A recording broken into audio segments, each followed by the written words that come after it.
एक राज्य में एक राजा रहता था जो बहुत ज़्यादा घमंडी था।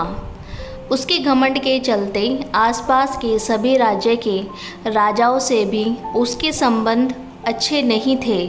उसके घमंड की वजह से सारे राज्य के लोग उसकी बुराई करते थे। एक बार की बात है, उस गांव से एक साधु महात्मा गुजर रहे थे। उन्होंने भी राजा के बारे में सुना और राजा को सबक सिखाने की बात सोची। साधु तेजी से राजमहल में बिना पहरेदारों से पूछे सीधे अंदर चले गए। राजा ने देखा तो वो गुस्से से भर गया। राजा बोला, ये तो उद्दंडता है। महात्मा जी, आप बिना किसी की आज्ञा के कैसे अंदर आ गए?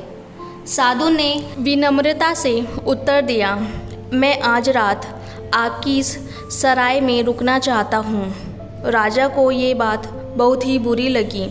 वो बोला, महात्मा जी, ये मेरा राजमहल है, कोई सराय नहीं, कहीं और चले जाए।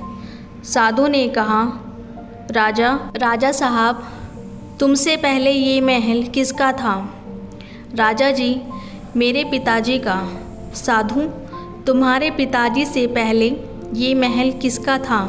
राजा, मेरे दादाजी का। साधु ने मुस्कुराकर कहा, हे राजन, जिस तरह अक्सर लोग सराय में कुछ देर रहने के लिए आते हैं, वैसे ही ये तुम्हारा जो राजमहल है,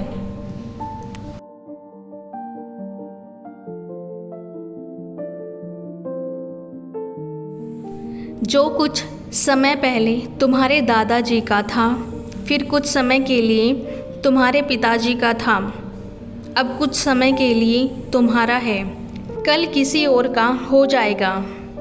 ये राजमहल जिस पर तुम्हें इतना घमंड हो रहा है, ये एक सराय ही है, जहाँ एक व्यक्ति कुछ समय के लिए आता है और फिर चला ही जाता है।